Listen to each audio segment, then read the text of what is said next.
What's up, Internet? This is Evan Wade, Techly's resident Yankee neckbeard, and this is our review of The Walking Dead Season 1 GOTY for Xbox One. You don't have to be from the US to know living in the South kinda sucks. NASCAR, Waffle House, and now, dead people roaming the earth. So goes the story of The Walking Dead, a mega franchise that's attained massive success on formats ranging from comic pages to TV screens to tablets and video game consoles. This glimpse into the world of Undead Georgia is nothing new, of course. Developer Telltale Games has been super diligent about getting their iconic interactive story on pretty much any hardware capable of running it.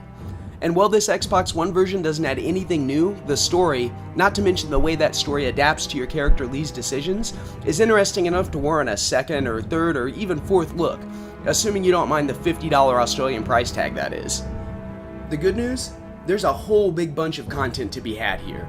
This Game of the Year edition packs all 5 quote-unquote episodes of the game, plus the 400 days DLC, giving you a veritable buttload of branching, decision-making, heart-rending gameplay to enjoy. To be clear, this isn't a traditional game. While there are some Twitch gameplay elements, almost all of them in the form of quick-time events, otherwise known as mash buttons real fast sequences, this title is more about making choices and forcing your character to live with the consequences. There's also gore. Lots of gore. The cel-shaded graphics help offset the impact of all the zombie killing you do on screen, but if the sight of dead bodies gets your knickers in a twist, you may want to pass on this one. That said, the violence rarely, if ever, feels forced or unnecessary, and nearly every major action you take has some impact on the way the rest of the story plays out.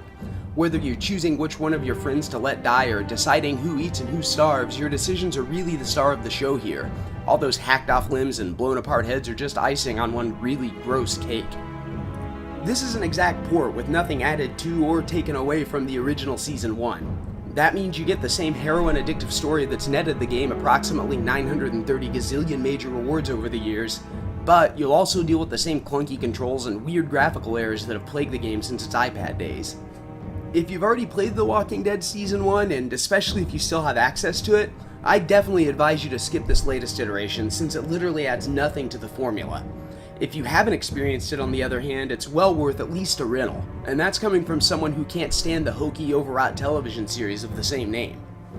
This game made Telltale a household name among gamers for a reason. Check it out if you enjoy good stories, reanimated corpses, or the occasional bit of really cheesy voice acting.